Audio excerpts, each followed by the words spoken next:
Welcome back to Would You Rather. This is my first week of us recording our podcast since I've been elected, and there's been a lot of development since last week. You'll have seen in the news, I've been on a Serious Sam rampage, and I have the entire of the UK behind me. And this is a recruitment shout out. Meet me at Calais on the same day that they storm. Screw any of that intro. Aren't they supposed to be storming Area 51 soon? It's been called off because I think they've realised it's a really bad idea. But the man got to them. It was a bad idea to start with. So surely, just because if I said to you guys, "Hey, let's all go on a chocolate and beer drinking and eating holiday," and it was all arranged, and then a week before I went, "Guys, it's a bad idea. Alcohol and chocolate are unhealthy. I'm going to cancel it." Would you still go on the holiday without me?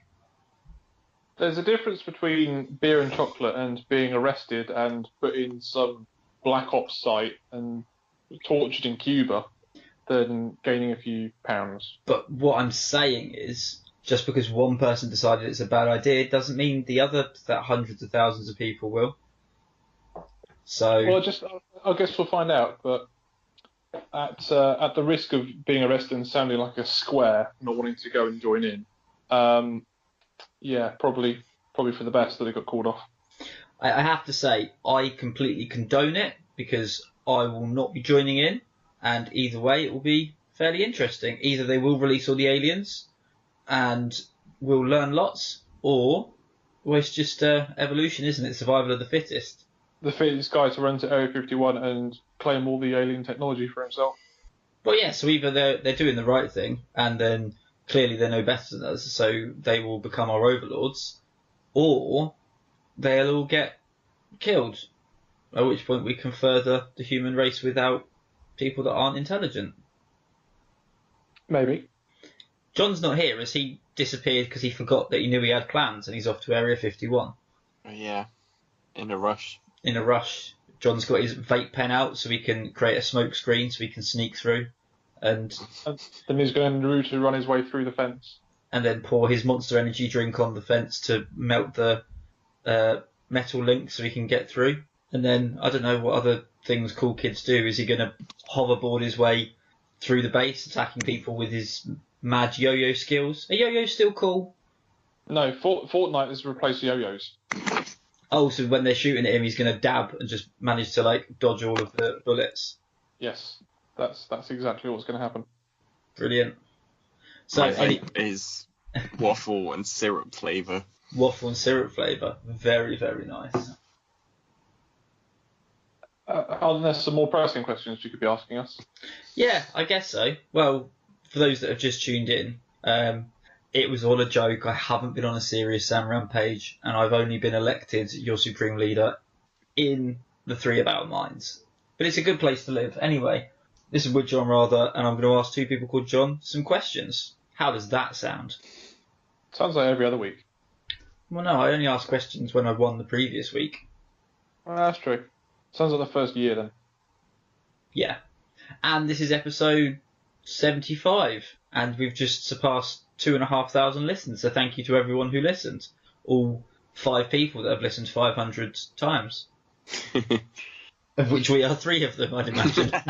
So thanks to the 2 of you. Yes. Okay. Would you rather be a professional clown or own, that you cannot get rid of, a judgmental cheese plant in your home? What's a cheese plant? It's basically like this big... It's got big leaves, and it just keeps getting bigger and bigger. And you can take cuttings off of it and then plant it in a pot. And then, John, weren't you talking about cheese plants yet? No, you were talking about aloe plants. But you can do a similar thing where you take a cutting of it and it just grows huge. They've got big fan-shaped leaves. Okay, and it's judgmental. Yeah. Okay, I'll have one of those. I'd rather be a clown. I'd rather people laugh with me than laugh at me. And I'd also rather come home and not be judged and feel like my performance is being criticised by a plant that wasn't even there. A plant that doesn't even have eyes. See, I think it would be nice to have a judgmental plant because in the morning when you're getting ready for the day, if you've got someone judgmental there, you can get all the abuse in early, get out of the system. You can also get all your paranoia out. You know, it judges what you're wearing, what you're planning to do, and then everyone you meet is probably going to be not as bad as that plant. So you start every single day depressed because every single day you wake up and this piece of green shit tells you that you're not good enough. No, not depressed. You haven't worked hard enough, John. No, you've misunderstood. Your wife's only there for pity. See, was that too close to the bone? No, it's going to get you, John. It's going to get you good. I'm saying when you hit rock bottom, things can only get better. So if you have a judgmental houseplant in the morning judging you, the rest of the day, everyone you meet is going to be comparatively quite nice. You also know that you can't, if you cut off one of your friend's hands, they're not going to plant it in the ground. It's not going to come into another judgmental person. So that's a bonus. When you meet a dick in the park, you can go, wow, you're not as bad as my plant. If I cut you in half and bury you, you're not going to grow into two. You're just going to be gone. I don't know if I've mentioned this on the podcast before, just as a bit of a segue, and I'm not trying to assist anybody in their argument, but it was I'm sure it was like a counsellor or it was some sort of article, but you know when you get those sort of deprecating self-dealt thoughts in your head, it was saying how you just treat it as like another person, but either treat it as like we were saying, you're Kyle's online, like some 14-year-old that you're playing a computer game with, where it's like, oh, you're not going to be able to do it today, you're just not good enough, and you're just like, shut up, Sam, what the fuck do you know, you still live with your parents. Or treat it as a Karen that's like being an absolute dick in public. It's like, oh, you can't even do it, like you're not gonna, you just can't, you're not as good as you think you are. And you're like, piss off, Karen, why don't you go get your hair cut and get your nails done and complain about your kids? What the fuck do you know? What have you ever achieved? And like separate your self-doubt as a separate person and judge them back. I thought it was quite interesting. So that's ruined my argument of so John obviously goes out in the mornings and gets judged by this plant, gets paralytically drunk and comes home and then can't even hear the plant shouting at him as he goes to bed and crashes. Because that's the only way I could cope. Whereas if I was a clown, that'd be brilliant. I could think of new and inventive ways to make other people laugh, and then think of other ways to. What's the term for like blacking up, but for clown face paint? To make yourself less racism. Scary. No, not the other one. Clowns are famously happy. Don't they normally have unhappy faces drawn on? No, that's just an It and the Joker. Well, no, Joker's got a happy face and they're scars. They are. Also, just to clarify, I do believe wholeheartedly that when John does get that drunk and goes home, he probably argues with his houseplants anyway. Like IRL. I wouldn't put it past him. I've got a money tree and I argue with it all the fucking time. You just stumble through the door. Hey, money tree, why don't you spray on 20s for me? And then it sits there silently, and then you go, yes, what I thought. You shut up. And you storm off and jump into your bed with 2 feet in the air and wake your wife up. We've also got a 3-foot cactus. That's bragging, isn't it? What personality trait does the 3-foot cactus have, seeing as you've got a judgmental trees plant, a condescending money tree? Is the cactus really flirty? No, I see it as being passive-aggressive. It's peripherally on the inside as well. Anyway, back to clowns and how they make the world a better place. Most people are terrified of clowns. Nobody goes, oh, I really want to see today? A clown. No one's ever said that. Hold on. Actually, this is one of those very few and rare moments I can have a real life story that's happened to me that's actually interesting and relevant to this what we're talking about right now. World exclusive. John is interesting. Well, no, because it's a bit weird, but it actually happened to me. in about 1997, my This parents were moving isn't down from Scotland to where we used to live in Huntingdon. this isn't a And repressed they needed memory, more is it? furniture. No. They needed some more furniture.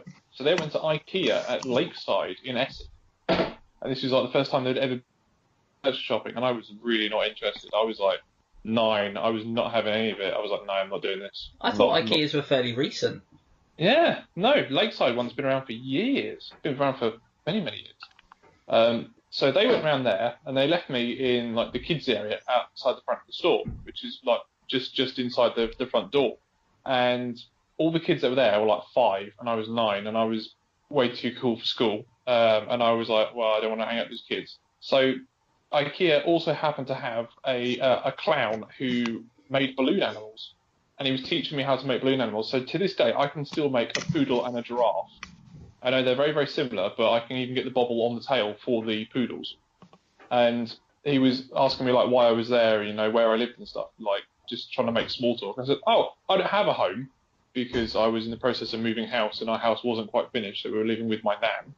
And this clown, out of nowhere, pulled out all the money from his wallet and forced it into my hand and said, just make sure you can eat and find somewhere safe tonight. And I said, no, we're going back to my nan's house. And he was like, oh, well, can I have my money back? And I was like, yeah, absolutely. No, it's cool. It's fine. So this guy wasn't like a clown just for the sake of it. He was there because he wanted to do a good job, and he was there for the kids. And that's, you know, emotionally, not physically, it's touched me. And it's one of those sort of stories that I try and regale. And it sounds like my parents are awful, but no, I was in a designated child area where I was like monitored like assignment how to get back home again. So I've not taken notes physically, just mentally, and I'd just like to say to the audience, we do collectively love each other as friends, but we've only got this far in our relationship by questioning each other's every decision. So, in no particular order, I taught myself to make poodles and giraffes, but I guess we all learn at different levels, so that's absolutely fine. You do you. What age did you learn how to make poodles and giraffes? How old did you say you were? 9. 8. But more importantly, so you told a stranger at a basically shopping centre that was dressed in makeup that you were a 9-year-old homeless boy, and his solution to that was to give you all the money he had. Yes, very nice, but I'd argue that if I met a homeless 9-year-old, I'd probably do more than just give him some money and go, well, good luck. Like, it's not like you were going to... You made it this far. Yeah. Go and find, you know, a nice doorway and use that money to get some Kestrel. You'd probably, like, say, oh, right, well, come with me, we'll sort it out for you. It was... This is the 90s when no paedophilia ever happened, apparently. Well, yeah, Yep. No, but he was a clown in the employment of IKEA. I'm sure if you said, come with me, and went back inside to his IKEA pals and said, I found this homeless child, they would probably have, like, got onto social services and rehoused you and got, like, looked after. Your parents are like, we only went in to look for a Billy bookcase. And our son got adopted by a clown. And, yeah, and this could have been a very different podcast where you told us a story of how when you were 9 you were homeless and a clown saved you. And I'm asking you, would you rather own a judgmental cheese plant or know who your real parents are? And this is how they find you. I'm just saying. I appreciate the sentiment, but if I found a homeless 9-year-old, I wouldn't go, here's 20 quid, you know, good luck. Well, the thing is, I stopped him and said, no, look, I'm all right, and then explained the rest of the situation before he could do anything else. His first reaction was, this kid probably wants some dinner. Which brings me on to my third point. You could have kept the money. I could have done, but I'm not an arsehole because I want to be a clown and I want to spread joy, not rob someone. That could have started your life as a grifter. When I first went to IKEA, I went round and picked up every single pencil that I possibly could, you know, the short stubby ones. Yeah. And then sold them at school. People who forgot their pen. People would always ask me for, oh, can I borrow your pen? Because I had a pencil case. and Ooh, Go, no, Mr. but- Moneybags. organised, I'd go, no, but you can buy one of these pencils. And then I went into business with our mutual friend who taught me how to make animals with balloons. So it's a circle. Wait, so all of us know how to make balloon animals? Did you think you were special? No, it's just when I make people go, oh, you can do that. I'm like, well, yes. Oh, I didn't know anyone that could do that. So I'm more impressed that you know how to make a poodle and a giraffe, but you don't know how to make a snake. I can make a snake. I can make a sword. I took apart Little Man Spider-Man the other day, so I could make a human out of 2 balloon animals.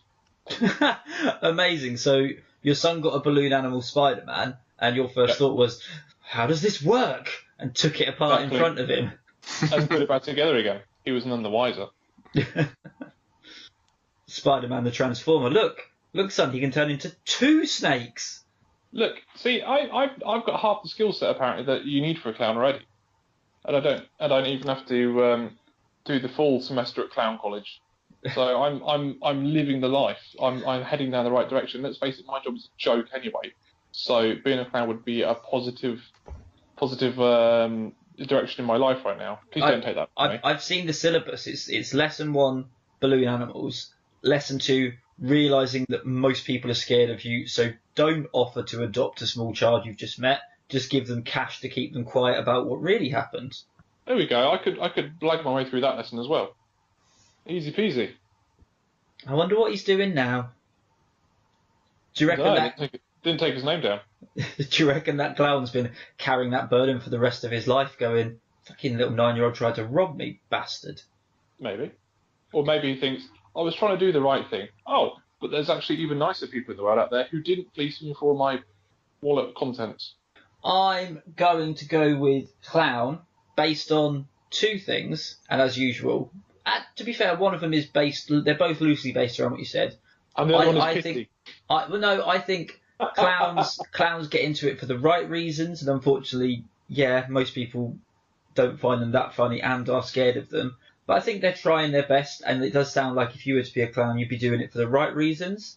And also B, I feel as though if John had a judgmental cheese plant, he'd get nothing done because he'd spend his entire time trying to reason with it and explain to the cheese plant why it's right, why it's wrong, and would just eventually, he'd lose his house, he'd lose his job, he'd lose his wife, and he'd just be obsessed with his cheese plant, just carrying it around the streets as a dirty homeless man, shouting at it.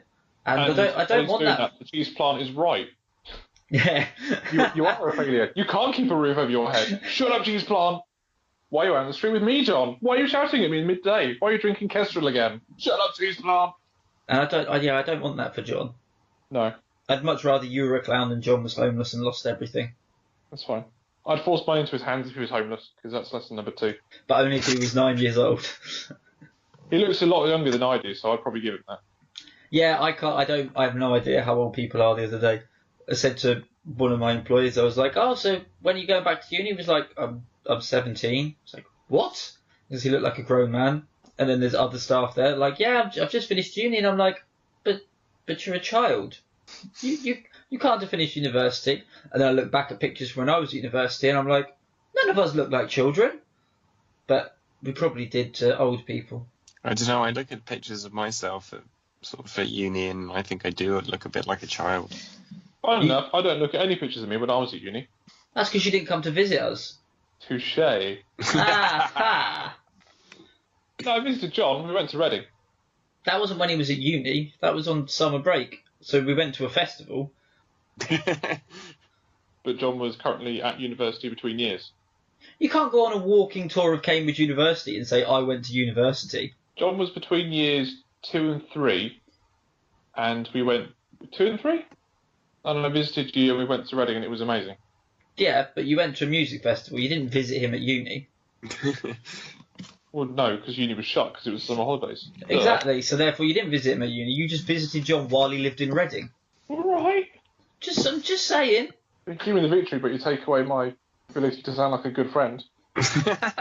We had a friend that lived at home and went to university but stayed living at home. So when I visited Huntingdon, I didn't say, "Oh, I'm visiting him at uni." Right.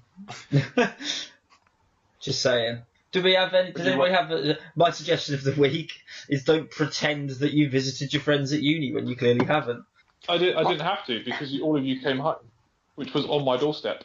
My suggestion of the week is go visit the Mary Rose in Portsmouth. Excellent exhibition. Is it a Big ship? lump of wood. Yeah, Oh, it was a ship that sunk in Tudor times while Henry VIII was watching. So it wasn't a very good ship. And what is it now? It's the name of a type of sauce you have with a prawn cocktail. And What a it's also legacy. It's a big lump. Apparently, there were 500 people on board, and 35 survived. The rumour is they onto the top deck. The ones that Capsized. survived, the ones that survived got back to the land and were hung shot for coward. desertion. Wow. That's hung. Yeah, the correct term is hanged, John. Yeah, I know, but I don't like that. Well, hung means something different. It just doesn't sound quite right. Hang. Yeah, well, Hanged from the neck until they were dead. exactly. I didn't write the English language. I just sometimes understand it. And also, how often do we get to correct John's grammar? Oh, yeah, John, you're wrong. Yeah. We're about to anything. I was See, testing you. Look at You've always that. been the third favourite John in this podcast. I've spent the entire first half of this podcast taking the piss out of John's clown friend and that he didn't visit us at uni. But as soon as we mentioned that you've got your grammar wrong, he's straight on side. Like, yeah, fuck you, John. Pretending I'm a cheese plant. Can't even talk right. This is very, very rare for me, but I've actually got a suggestion of the week. If I'm allowed to have some input today. Yeah, because I'm going to suggest don't go visit the Mary Rose. Doesn't sound brilliant. It was. There's nothing to see. It's just a stack of wood. It's a stack of wood that used to be part of a boat that didn't do what its basic intentions were. Have you been to see it? Yes, Okay, why didn't you enjoy it? because it was a fucking lump of wood. And when I went to see it, it was still being preserved, so they're still spraying it with resin. So I had to go across this gallery, like catwalk thing, and stare through this plexiglass screen to see it. And it was just a big lump of wood behind some sprinklers. Yeah, I imagine it's like a less interesting Stonehenge. And I went to Stonehenge and went, oh wow, there's some rocks. Yeah. Both of you are wrong. Well, two wrongs do make a right. John, what's your suggestion? My suggestion is try a subscription box. I've never done a subscription box before in my life, but I signed up to one, and I'm getting something sent from America. I don't know quite what it is, because I didn't get to pick it, and I don't quite know when it's going to arrive, because if it's coming from America, it could be soon, it could be later. I'm not sure, but I'm quite excited, and it feels like the run-up to Christmas. I know you don't like Christmas, but I like things arriving that are a little bit of a mystery. I've not had this because normally I order exactly what I want and I get it exactly when I want. What sort of subscription box was it? What was the theme? Because I'm a bit of a nerd and I'm getting into D&D, and I've joined a local group of local people who are actually in the same room as me. I've got some dice arriving. And because the release of the Dark Crystal from the Labyrinth, the theme this month is Dark Crystal, and that sounds pretty cool for dice. I don't need them, but I want them. See, I was going to say that sounds like a really fun, interesting idea. And as much as I do quite enjoy the gold D&D sesh, a box with some random dice in really narrows down the excitement of what you could receive. But I like the idea of a subscription box. You can get them for anything. You can get them for murder mystery things where they send you more clues each month and you have to try and figure it out. You can get them with different cheese or wine, or you can get one for toasties where they send you different toasty ingredients every month, like artisan toasties. Subscription boxes that always talk about it. One of them has a subscription box on makeup, which is sort of a little bit irrelevant for me because I look hideous no matter what you put on my face. And the other person's got like it's like an alt-fashion geek brand type thing. So they get quite niche video game T-shirts every now and again, and some of them are fucking cool. I'm really jealous of them. And other ones are like desk ornaments or just random accessories like lanyards, but they're all like Futurama, Rick and Morty, Shadow of the Colossus, video game, pop art, comic, animated series thing. It's not quite heading down the full anime route, but there's a few of the more One Punch Man, famousy type style things in there as well, and they're always really cool. And I'm just like, I would quite like that, but at the same time, I'm not all of that. I've only referenced the ones that I know of. There are loads of ones I have no idea what they are. See, I got one. I can't remember what type of. It was like, I think it was called Loot Box, and I picked the geek one, and they were doing like an introductory offer. So I got one just to see what it was about. And it was pretty cool. I got a little Sonic model. I got a to scale model of the hoverboard from Back to the Future. I got a little dragon dice holder model. I got a replica lanyard pass of her from The Fifth Element. I got a Gallagher badge pin, and I got a Han Solo in his snowsuit vinyl pop figure. And I went, that was really cool. I don't need any of this stuff, but it's all really cool. But I went, if I stay subscribed to this every month, I'm going to get more shit and nowhere to put it. So I've got enough room to display all the stuff I've got, but I want to have a little bit of room just in case I see something else I want and not just get random items. I'm going to adapt your suggestion slightly, if I may, John. Yeah. Because I do something similar, and I'm sure we've all been there. You can order shit off Amazon. I suggest on payday getting blackout drunk and then leaving a post-it note for yourself on the fridge that says, why don't you go on Amazon? Or go shopping, you've been paid, you deserve it. And then you forget you've ordered anything until you get it in the post. I recently got quite drunk, and I woke up to an email confirmation that I'd bought 3 random gig tickets. I wanted to go to the gig, I just hadn't got around to buying the tickets, and then all of a sudden I'd bought 3, and I went, well, I'm sure I meant to buy 2, and I'm sure potentially I could find 2 other people to come with me. And so even better, drunk Matt is proactive and doesn't waste any time. Yeah. Mate, I wish I was a productive drunk. I'm not even productive when I'm sober. There's been plenty of times where I've purchased things drunk where I would say internet shopping while drunk is a better idea than daytime shopping when you're drunk, because the amount of times at uni on loan day that I'd go for a walk and come back and then wake up and go, oh no, look at how much stuff I bought. Oh dear, I didn't need all of this. Me and my friend Matt both bought the exact same outfit once when we were drunk shopping on loan day, because we both had the same name, so why not have the exact same outfit? And like unrelated twins. We didn't leave each other's side all night, and every time someone went Matt, we'd both go yes, and they go no, not you. And when they say not you, we'd start running around the room and be like, now which Matt do you want? And they'd be like, we can still tell you apart, but we pretended that they could not. So, would you like another question anyway? Yes. John, you didn't really weigh in much. Do you prefer a subscription box? I preferred the Mary Rose. Oh, well, I guess just pout. Would you rather be one of... Judge's rule. Would you rather be one of the 3 It does not! Oh, my God. You can't even say, you don't know, man, you weren't there. Because I was there before you, and I said it sucked before you. Well, you obviously weren't paying attention. It's like... There's HMS Victory. There's a whole fucking real ship to climb around. Yeah, that's shit. What no, you want not, is... it's there. You want a shipwreck. Climb up it. It's... The beauty of the Mary Rose is it's like a moment in time just that you've spliced. wasted. No, a moment in time from history, 500 years ago, spliced, and then you get a snapshot of that, like day-to-day life on the ship. You can... Ow! It's a fucking lump of pallets. You obviously weren't paying attention. John, have you been around the Natural History Museum? Trick question. I know you have. Yeah, and it's bloody awesome. It's history. It is. It's animals and it's cool stuff. Whereas the Mary Rose was a ship that had too many people on it in rough seas. It was too top heavy and fell over because idiots couldn't figure out, actually, we should go down the deck and change the C of G. So really, it's a human folly that you're celebrating and saying is amazing. I'm saying it's an interesting exhibition that everyone should go see. Would you rather be one of the 3 Billy Goats Gruff or the troll that lived under the bridge? One of the 3 Billy Goats Gruff. Which one?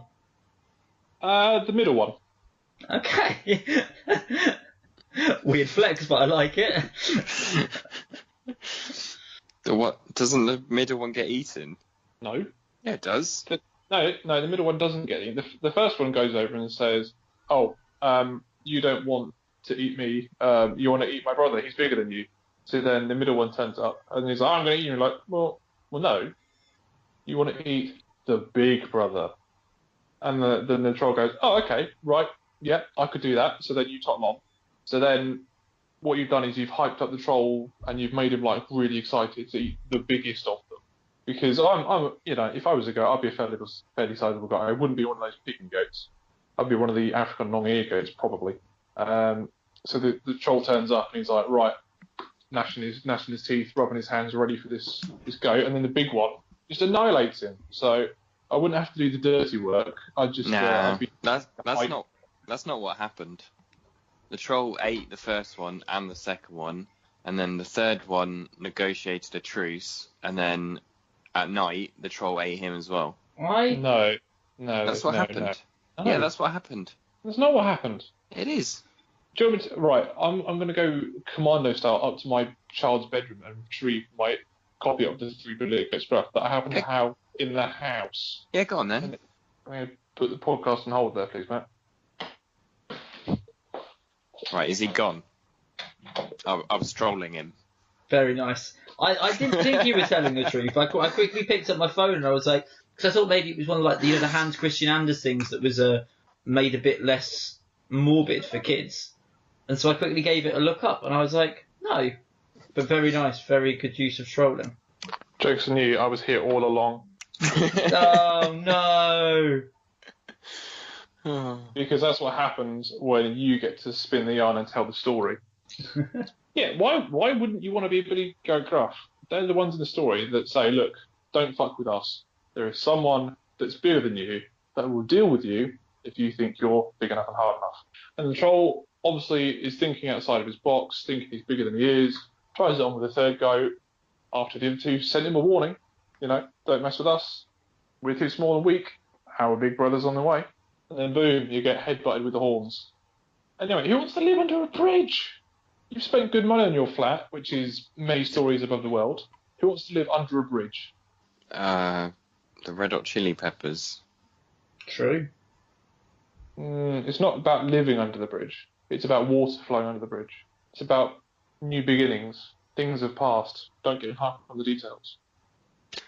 Well, anyway, I think being a troll would be excellent. Yeah, okay, occasionally you get headbutted by a goat, but think how many goats he ate before those particular goats came along. Probably a lot. He had a good life eating goats and other various animals. Whereas those goats, all they ate was grass and the greenest grass in all the land over the bridge. Yeah, and they thought the grass would be green on the other side, but it wasn't. Which it was. No, which it was. That's a bad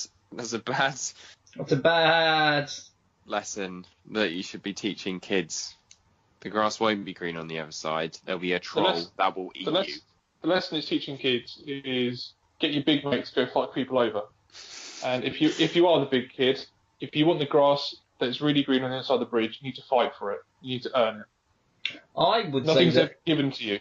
I would say that it teaches you that if you've got enough charisma, you don't have to pay road tolls. Ooh, also true. How does that work on the M6? Don't you pay robots which actually don't pay attention to charisma? The guy behind me is going to pay. And they just go, oh, okay. Job's good. So what's the benefit about being a troll? Because you're not like an ogre. You can't put a Scottish accent and tell people to get out of your swamp. You just jump on the bridge and get fobbed off. I spend most of my days eating goat, and goat is goat curry, Jamaican. No, it's called curry goat. Get it right. The one place in the world that I've been to and you haven't. Well, actually, having an animal in a curry is different to currying the animal. If you go to Jamaica and you say, can I have some curry goat? And they go, yeah, ma. Yeah, some curried goat, not some goat curry. They're two different things. It's called curry goat in Jamaica. That's what they call it. Don't fight with me. I'm just a messenger. come back from the Caribbean. I'm just telling you how it is. Yeah, isn't it delicious? Oh my god, it's amazing. Genuinely amazing. Yeah, and that was the point I was getting to, is that sounds great. Just living under my bridge, having curried goat. But being a goat, I wouldn't want to eat curry goat because that made me a cannibal. For sure. All you've got to eat is grass. Boring. To be fair, as the middle Over goat, the bridge is if best grass. I was the bigger goat and I got across and was like, you bitches tried to sell me out, I'd eat goat, I'd eat them. And then I'd have even more grass for me. Wow, that's a little bit twisted. I'm quite glad that you don't read any children bedtime stories. Yet. Is that a promise or a threat? I'm really not sure, but neither which settled me. Both. If I ever tell that story, the troll will win, and the lesson will be grateful for what you've got. Don't bother going over to the other side of the bridge. Wow. Way to aim high. As if the children haven't got enough to contend with these days, with the fucking planet burning around them. And people our age going, well, it wasn't our fault. It was the people that lived before us. And the people that lived before us go, well, we didn't know about it. So, yeah, you know. Yeah, I think I'll go. I have no idea. Who wants to win? Trolls never win, let's just say that. Okay, the trolls win. Yeah. We'll go down in history. This is a historic moment. This is the first time the troll has won, and it will forever. We will start a monument, start a tourist trap, and it will be a lot more popular than the Marie Rose. Question 3: would you rather? I can hear John inside screaming. Yeah. I am so looking forward to the many pictures we get sent of his trip to the Marie Rose, with explanations about why it's interesting, followed by us explaining how we're still not interested, followed by more explanation of how we're wrong.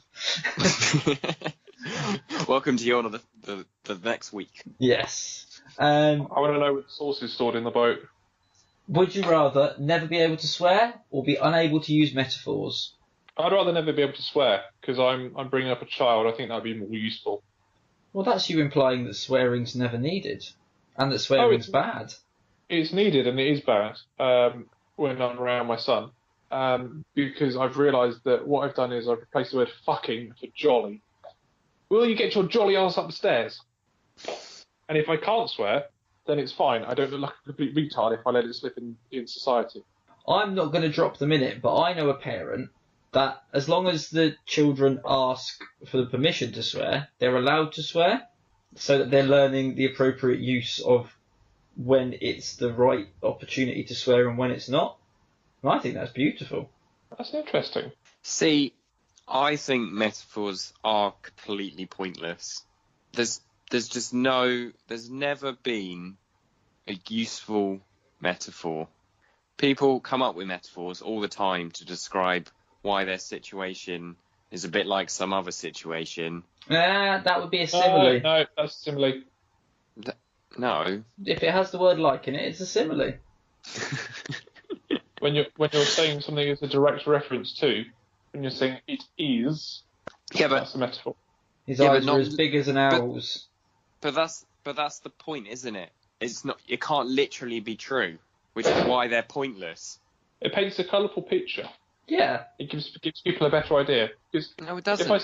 If I said to you, John, if we said to you, when I have to wire the scavenge filter on the back of the engine, it's as hard as wire locking the scavenge filter on the back of the engine. It doesn't make any sense. I say, John, imagine hugging your fridge and then trying to tie a double bow using electrical wire. So you can't see what you're doing. Your arms are at full stretch, but you. I've never done that. I don't know what that's like. You could imagine how hard it would be because I've put it into a reference that you may understand. Oh, it's like it's raining cats and dogs. No, because that's a simile. No, it's not. It's not a simile. It is a simile. Use the word like. You're getting confused between. I feel like we've opened Pandora's box here. That's a metaphor. They're using. Your teacher used an explanation, which meant if someone puts the word like in it, it must be a simile. It doesn't mean that it's a simile because I used the word like. So are you telling me that we were taught wrong? I'm saying they used a Are you telling me They tried to simplify it so that you'd understand it, but in the process, you've misunderstood. Just because you use the word, you don't even have to use the word like for it to be a simile. Mind blown. I don't think you're correct. It was literally the only difference. No, a metaphor can't literally be true. I think John's getting jolly angry with this. It's raining cats and dogs is a metaphor. It's not a simile. Because you said it is, not it's like. You said it's like raining cats and dogs, which is when Matt shouted at you that it's a simile. Because you chose to use incorrect phrasing. No. Anyway, I think if you don't swear, you need to come up with even more colourful language. Okay, fine. We'll make this easier because clearly John's not sure what a metaphor is. He can't use similes, metaphors, or analogies. You've just got to tell it like it is every single opportunity. I'm glad I picked no swearing. As an alternative to swearing, recently come up that people have described things as nuggets, and that makes me laugh because like nuggets of information. Or someone described their car as an absolute nugget. Oh. And I was thinking, if we're going to reference that back to what they actually meant, they meant their car is an absolute piece of shit. But it's a more colourful and interesting way of saying none of the panels are straight, they're all lumpy and bumpy, and it's just not the greatest aesthetically looking car. Or you could say it's a nugget of shit, but they've removed the expletive out of the sentence and referred to it as a nugget, which makes it friendly and colourful and quite quaint and endearing. So although his car is not very good at all, it makes it feel like it's got character. I understand that swearing actually increases your pain tolerance because it's an outlet for frustration, and I've had to use it from time to time, but I would challenge myself to think of new and more creative ways of not using expletives and coming up with something more original. For example, we had an air cadet on the squadron years ago who was a fucking retard. They couldn't process simple things. They were a normal functioning human being, but when you said, can you do X, Y, and Z, they go, okay, and then fuck off and not do what you asked them to because they got sidetracked by something bright and shiny. You just swore twice in places you really didn't need to. I know I didn't need to, but I'm emphasising it and saying how gratuitous and how much it doesn't need to be there because the commanding officer referred to them as a douche canoe, which isn't swearing, and everyone laughed, but they felt they could get out their expression of frustration without actually having to swear. There was nothing gratuitous about it, and it was colourful and it was expressive, and no one got solely offended. I think we've lost John. I think it's a silent rage. No, I love listening to me. I love swearing. Are you as angry as a porcupine at a toothpick convention? John's argument is about as useful as a one-legged man in an ass-kicking competition. I hate metaphors, hate similes. They're all stupid. I think you're quite mad, John. Are you angry? At what? I don't know. I've never heard you go this silent before. Well, I'm just angry about the Mary Rose. You dismissed it out of hand. Not out of hand. Yeah. What we need is a southern gentleman to come up with this phrase that we've never heard of or never conceived involving bullfrogs, to give us some real good examples of why similes and metaphors are much better than swearing. No, you should be doing that. I want to abolish them. Yeah, he doesn't want to do them anymore. He wants to just swear. And I'm saying they're really misleading and useless. Why would you? What use is it to me that the sun is like a marble? It's not like a marble. It's like a fucking burning ball of gas. That's what it is. That's what it's like. It's like it is a. Yeah, I'm not allowed to use similes either, am I? No. I'm pretty sure that similes and metaphors are both as useless as each other because they're both. One's literally can't be true, and one isn't true. John, you sound as angry as a rooster that missed the sunrise. Yeah, it doesn't make sense. Roosters aren't angry. Roosters don't get angry. They don't get angry about that. No, they don't. Are you sure? Have you met a rooster and talked to him? No, because roosters can't talk. All right, calm down. Yeah, see? That's how stupid it is, making a metaphor out of roosters. They can't talk, they don't get angry. At least with swearing, it's a bit more to the point. I mean, as you said about having a useless colleague, you could call them about as useful as a chocolate teapot, or in this case, if you were John, you just go, "Well, he's fucking shit, ain't he?" Yeah. And that gets you put on formal warning. Whereas if you go, come on, John, are you going to be productive today, or are you going to be as useful as mud flaps on a tortoise? Yeah, and then everyone thinks you're a bellend. And you go, I'll prove you I'm not a bellend, and then you produce good work, and then I praise you for it. Whereas if I call you a wanker and say that you're a fucking energy sponge and you just suck it and you're a fucking waste of space, then I get put on report. That's not cool, because then it makes me resent you. Being a cunt, dob me in. No one likes a grass, wanker. See, all that negativity doesn't. It's not productive, is it? I don't find metaphors productive. my difficulty is a well-placed metaphor can be beautiful, but also the more people that drop the C-bomb, the better the world is as far as I'm concerned. So I'm really in a jam, and the only reason I'm not saying it is because normally it comes out accidentally, and I know my mother listens and she's not a fan of the words, and this way, between the two of you, you've both said it in the last fortnight, so at least she'll be proud of me. I think more thought goes into a well-placed simile or metaphor than blindly swearing for the sake of it. And that's what I'm campaigning. You don't have to swear for the sake of it. Do a well-placed swearing. Right. Yeah, just because he's unable to use metaphors doesn't mean he has to swear. He just still has the ability to. And he still understands metaphors and similes. He just hate them. Just unable to use them. So by being unable to use them, by being unable to use them, John, I'll let you decide. Does that mean that you physically can't use them at all, or you're just really bad at them? Being like, oh, it's as hot as a fridge in here. Yeah, I like that more. So you're saying it's actually I would take metaphors and I'd make them even more useless than what they already are. Yeah, go take a long drive off a long pier that also has a road at the other end. You mean a bridge? Yeah. One of our friends used to combine sayings. For example, he used to say, "You got to crack a few eggs to make Rome."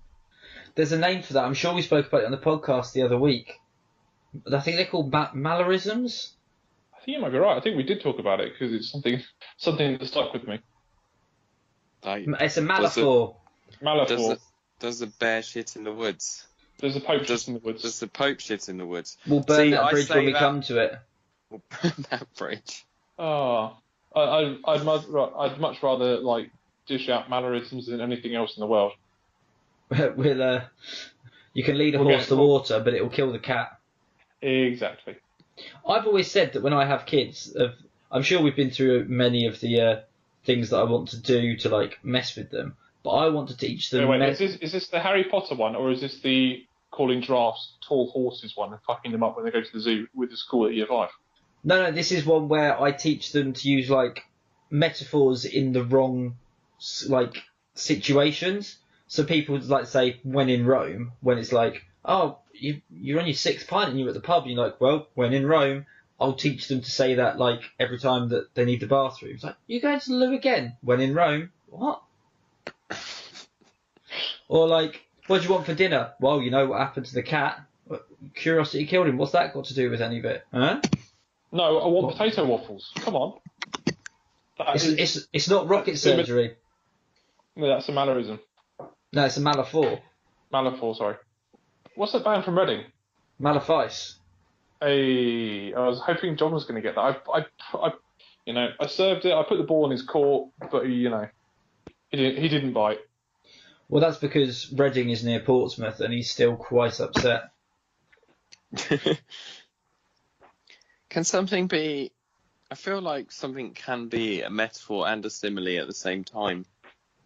None of us are English teachers, so I'm not sure any of us are in the wheelhouse to be able to argue that one properly. But I reckon that's what I did when I said that's like it's raining cats and dogs. I think what you're doing is I giving an used example. I think I used a simile of a metaphor. Sorry, I just read a really funny. Well, in actual fact, if I'm being honest, I read 2 Malifaux that I just googled and then mixed them up while I was reading them. So if it walks like a duck, if it walks like a duck and talks like a duck, shame on me. Because you know when you read like 2 sentences accidentally at the same time, and I was like, what? And it made me giggle. See, we wouldn't have things like that if John was just going to repeatedly swear. We couldn't use metaphors for analysing things. A broken clock never boils. A bird in the hand's right twice a day. That's just the tip of the cake. Oh, amazing. There's more than one way to swing a cat. Oh, that's quite good.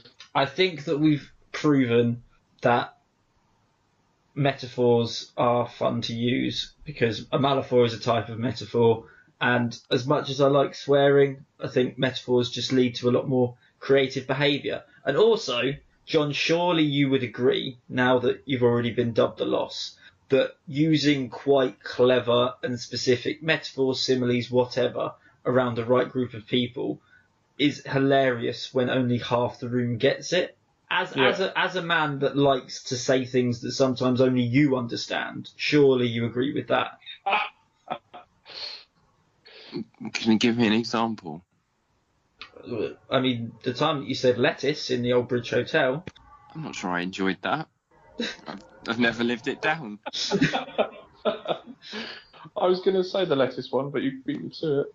But the thing, I remember it like it was yesterday, and you definitely were joining in the conversation, and you definitely knew that it had reference to what people were talking about. And as you said it, you just had a knowing smile on your face, like you completely understood everything that was happening, and everybody else looked extremely confused. So I thought it was fantastic. I just wish I knew what it was you were talking about, and didn't ask years later when it popped into my head, and we all remembered it happened, and you didn't remember why you said it. It'll be a mystery that will haunt me till the day I die, but I know there's a part of you that was really happy that you were in on your own little secret. It wasn't like in reference to, hey guys, I'm really hungry, should we go to the salad bar? Lettuce? I have no idea. It wasn't anything that direct, was it? Not a clue. John. You see, no, I don't think it was.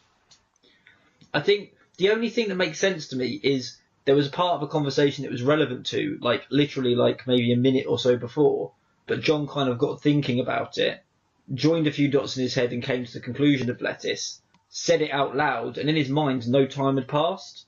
But in actual fact, it had in real life. That's the only thing I could think that would make sense. That or you were just trying to be weird. And that's, I think the first is more likely. That's like my life. Summed up in a anecdote. Just like someone asks you a question, you sit there thinking about the answer, and then you look up and your wife's gone to bed and the lights are all off and it's 3 hours later. Yeah, and I've lost the podcast.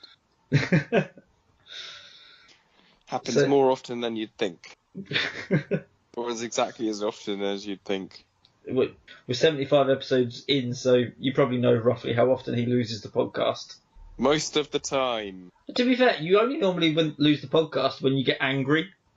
When you keep cool, calm and collected, you normally do quite well. You got me flustered early on. Well, to any of our listeners, let us know in any way, shape or form that you can. Twitter or Instagram or iPod review, or find us in the street and shake us and scream what you think of the Marie Rose. Are you with John or are you with John? Either way, they've been John's, and I've never visited the Marie Rose. We'll see you next week. People might think it's a food blog. I've heard they're popular. Yeah, but the market is saturated. Saturated fat. Ha ha ha.